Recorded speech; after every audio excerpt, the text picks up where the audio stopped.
In 1968, Dr. King was assassinated and Chicago was set ablaze. McDonald's franchises sat empty and they needed a plan. Operation Breadbasket had one for black owners in black neighborhoods. So in December, Herman Perry became the first black operator of a McDonald's franchise in Chicago, and it worked.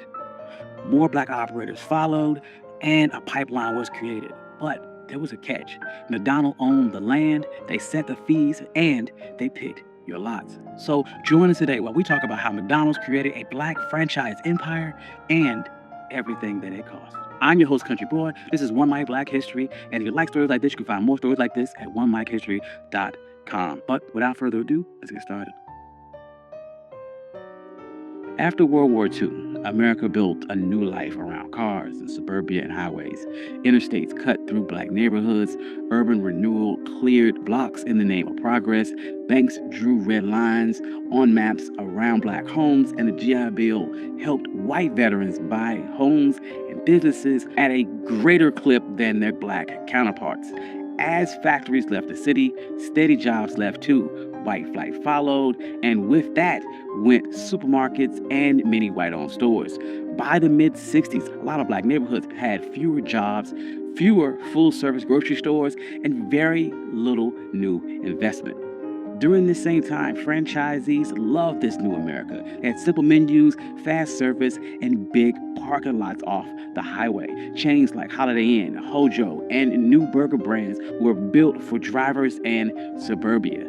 So in 1956, McDonald's finance chief Harry Sunborn created the Franchise Realty Company. The company would own the land and the building, and operators would run the store, pay a fee, and rent. That meant steady profits for McDonald's even when the store struggled. Most of the risk sat with the owner. Training got standardized at Hamburger University, and ads were funded through a national pool of operators. The model was simple, tight, and built to scale. So black consumers and leaders weren't silent. Since the 1930s, don't buy where you can't work turned shopping into leverage. The Civil Rights Act of 1964 opened lunch counters, but it didn't open bank vaults. In Chicago, Operation Breadbasket used selective patronage to push grocers, bottlers, and phone companies to hire black workers, place contracts with black firms, and deposits in black banks. Johnson Publishing, Ebony, and Jet featured black buying power and sold the vision of how to reach it. The Kerner Commission in 1960 told the country that America was moving towards two separate societies and called out the media for how it pictured black life. Then came April of 1968, and Dr. King was assassinated. Cities erupted. In Chicago, some of its white McDonald's franchisees and workers didn't return. The stores sat dark. McDonald's leaders met with Operation Breadbasket tied to the Southern Christian Leadership Conference.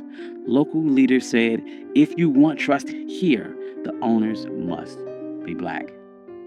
That same year, Harry Petty took over the Woodlawn store in Chicago's South Side and reopened it December 21st, 1968 as the first black McDonald's franchise. He was trained at Hamburger University, and the company helped him finance, allowing for zero partnerships when needed, and appointing small business administration loans. McDonald even donated the first day's profit from Petty's store to the Southern Christian Leadership Conference, tying the brand to Dr. King's dream.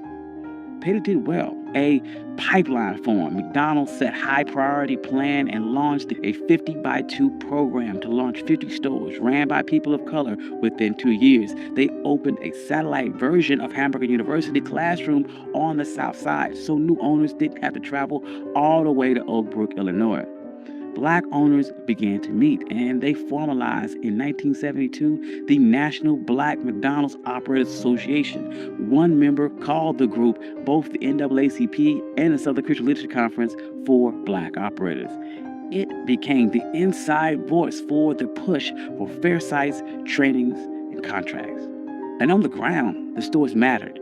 Black store owners hired locally, sponsored schools and church events, and even supported scholarships. They called it goodwill, and McDonald's executives said that it was cheaper than advertising.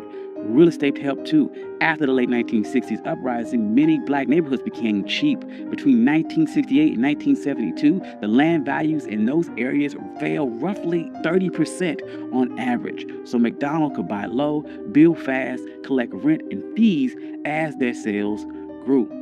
So the black owners would then begin demanding better ads.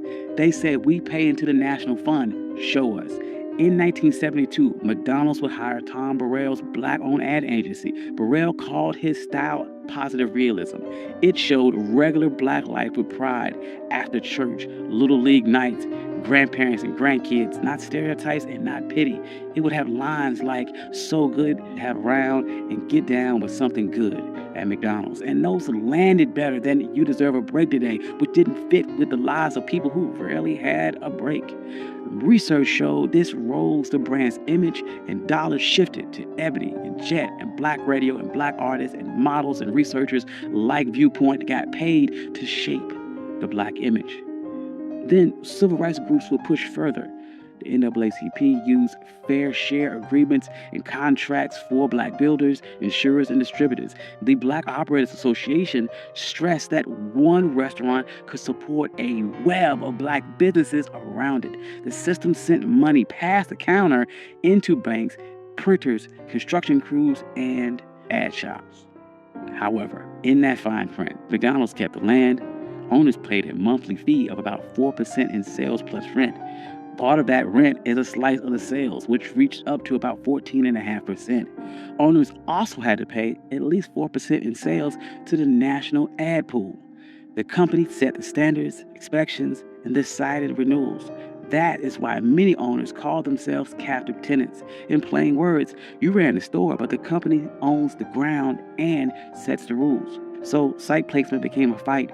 Black owners said they were being steered towards older inner city and rural locations with lower average sales and higher costs for security and insurance. The Black Operators Association reported that from 2010 to 2019, the average cash flow gap between black and non-black franchisees tripled to about $65,000 per store.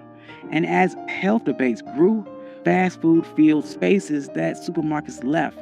But that heavy concentration of chains in poor, segregated areas linked them to higher rates of obesity and diabetes. Some cities saw protests and asked for more fresh food access and more corporate responsibility.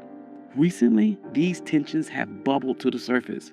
Dozens of former black franchisees and some black executives have sued, saying that the system is biased. Herb Washington, a former blackball player, said that he was steered towards weaker markets. McDonald's would purchase his 13 stores for $33.5 million. And it was during this time that black franchisees fell from about 400 in 1998 to just 200 today, even as McDonald's doubled its total franchisees worldwide.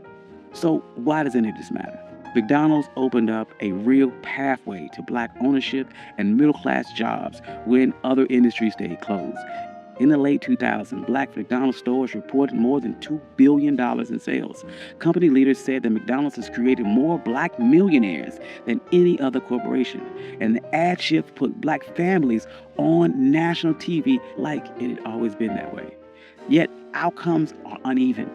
The same real estate and corporate power that made the model work also put a ceiling on it. It set the door and the deal at the same time. Big brands can push capital, contracts, and images to black communities fast. But if the company owns the land and sets the fees and chooses the sites, your success rides on their map. So let's be clear.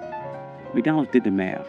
And after 1969, land got cheaper. The company owned the dirt and collected the rent and fees no matter who ran that store. Installing black owners protected their assets, rebuilt sales, and won goodwill.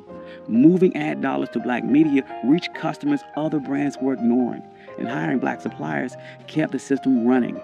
Every choice they made followed their balance sheet. And this doesn't erase the good. Black franchisees built real businesses. They hired neighbors and funded scholarships. And Burrell's ads show black life on national TV. Both things can be true. But if we want real ownership, we got to follow the money. Who owns the land under the store? Who owns the corners? Which banks write the loans? Which agencies control the ad budget? And which suppliers get the contracts? These are the answers that decide whether a franchise is built on freedom or just rented. Thank you. This has been One My Black History. I'm your host, Country Boy, and this is how McDonald's built a black franchise empire. If you like stories like this, you can find more stories like this at onemikehistory.com. I'd like to thank all my financial contributors. Without you, none of this could be possible. Thank you all. I love you. Peace.